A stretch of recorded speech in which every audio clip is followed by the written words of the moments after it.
შალვა ტიბუა ექსპერტიზის ეროვნულ ბიუროსთან რამდენიმე წუთის წინ გამოჩნდა ექსპერტიზის ეროვნულ ბიუროში მისი დაზიანებები უკვე აღბეჭდეს თვალსაჩინო იყო სახისარეში მიყენებული დაზიანებები რომელიც პირველების კამერამ დააფიქსირა ტიბუას დაზიანებები ცხვირის არეში აქვს მიყენებული ეს დაზიანება მან სავარაუდოდ იმ დროს მიიღო როდესაც თავს დაესხა ქართულ ოცნებასთან დაკავშირებული ბიზნესმენი ლაშა ბასლანძე ის გამოკითხვაზე იმყოფებოდა დაახლოებით 4 საათის განმავლობაში, თუმცა მისთვის ხელბორკილები არავის დაუდიოდა, ასევე დაზარალებული სტატუსი ამ დრომდე არ აქვს ტიბუას, რომელსაც აღინიშნება დაზიანებები საქმეში დევს მთავარი მტკიცებულება, უკვე რომელიც დაცვის მხარემ ჩადო, ეს არის კამერების შიდა ჩანაწერები, სადაც ჩანს ბასლანძის გადაადგილების ტრაექტორია და ასევე თავდასხმა, როგორ უსწორდება ის ფიზიკურად რესტორნის 100% ცილის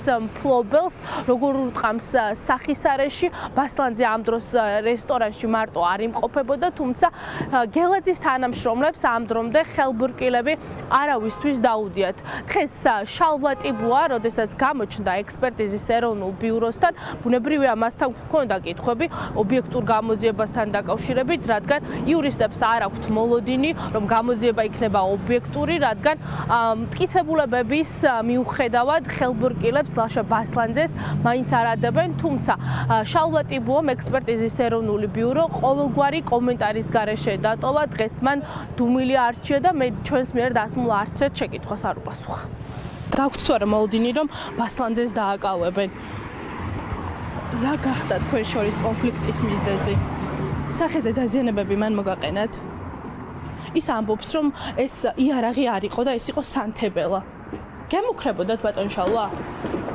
წილების დათმობას გთხოვდათ? ძიმე დაზიანებები ლაშა ბასლანძემ რესტორანში მოგაყენათ? რას ითხოვდა თქვენგან, შეგიძლიათ გითხრათ? თქვენ წარსულშიც გქონდათ დაპირისპირება, ეს წილებს უკავშირდებოდა? მფარველები ყავს მას ქართულ ოცნებაში, მათ შორის ბერა ივანიშვილი. გაქვთ მოლოდინი, რომ დააკავებენ? ალბათონებმა იცით რა მაინტერესებს? ლაშა ბასლანძე გუშინ მოწმის სახით გამოიკითხა პოლიციის განყოფილებაში? თან შევიკავებ ამის პასუხის. მისთვის ხელბორკილები რამდენიმე საათიანი გამოკითხვის შემდეგ არ დაუდიათ და თავისუფალია ამ დრომდე, ხომ ასეა? ამას თქვენ ამბობთ. თქვენი დასის ქვეშ მყოფი დაკავებულია?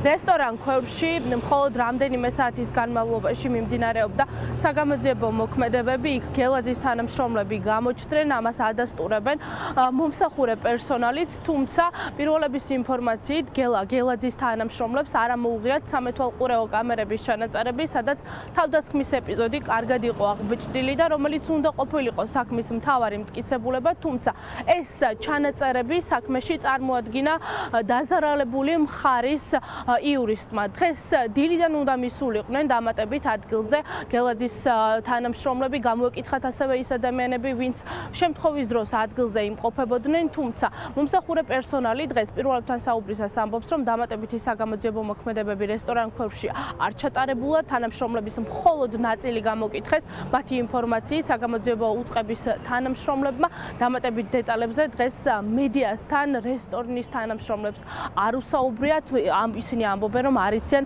რა გახდა დაპირისპირების მიზეზი, თუმცა ყველასთვის ცნობილია, რომ ეს არ იყო პირველი შემთხვევა, როდესაც რესტორნის მფლობელსა და ლაშა ბასლანძეს შორის იყო კონფლიქტი.